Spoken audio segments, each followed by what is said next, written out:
We'll take a look at the benchmarks right now. The Dow is up by 54 points, the S&P higher by 14, and the Nasdaq up by 19 points as big tech is on deck after the bell with names like Twitter and Amazon set to report.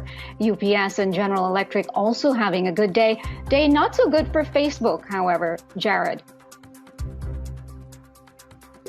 Let's take a look at the Wi-Fi Interactive where we can chart the price action, and we can see it's now down 5%, and it's actually at a very key level. This is a year-to-date chart. You can still see holding on to 14% gains for the year, but well off of its high here. And it happens to be at a key technical level. This is a 200-day moving average, not shown. Also VWAP, that's volume weighted average price, computed from the beginning of the year. You don't have to know what that is, just that a lot of investors are watching the price action at this level. Go down and close a little bit lower could portend more weakness. Now let's run this out to a 2-year chart. And I want to get some reaction from the street. The numbers basically came in not too far from what the street was expecting. And that's kind of after that disaster of an earnings report snap that led to another 5% drop in Facebook the other day.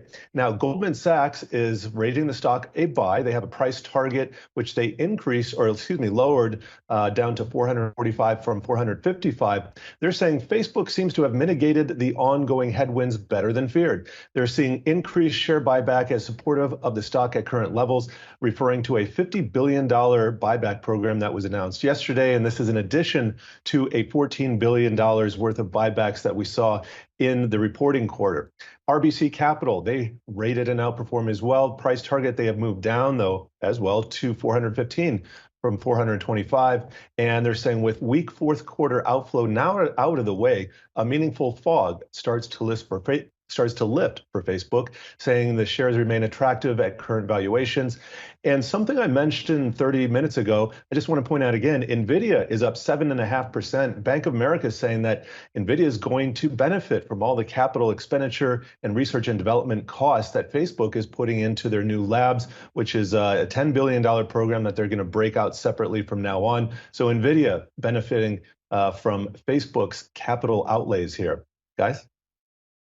All right, also have your eye on UPS. I know surging here to a record high, profits looking pretty sweet at UPS. And it's not even the holiday shopping season yet. Well, I guess it is a little bit.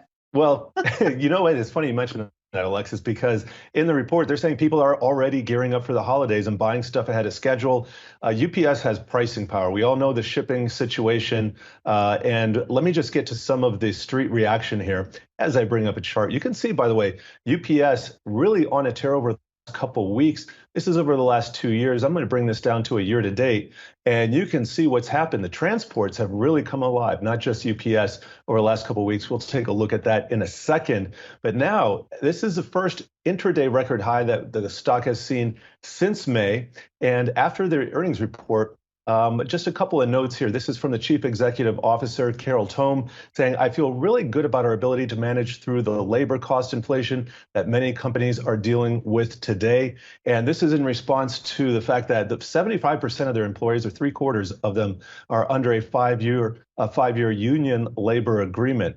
And this is something that UPS has a leg up on competitors, saying Bloomberg, that they are paying large wage increases to attract workers, and they seem to be able to adjust their prices to cover those costs. So a lot of focus on margins here, but I want to go back to the Wi-Fi Interactive and just take a look at what's happened over the last month here. Now you can see UPS up 16.5%. By the way, this is now the biggest stock in the Dow Transports. This is what we're looking at here. Union Pacific, that is the second biggest stock. That's up 20% or thereabouts. FedEx up 5%.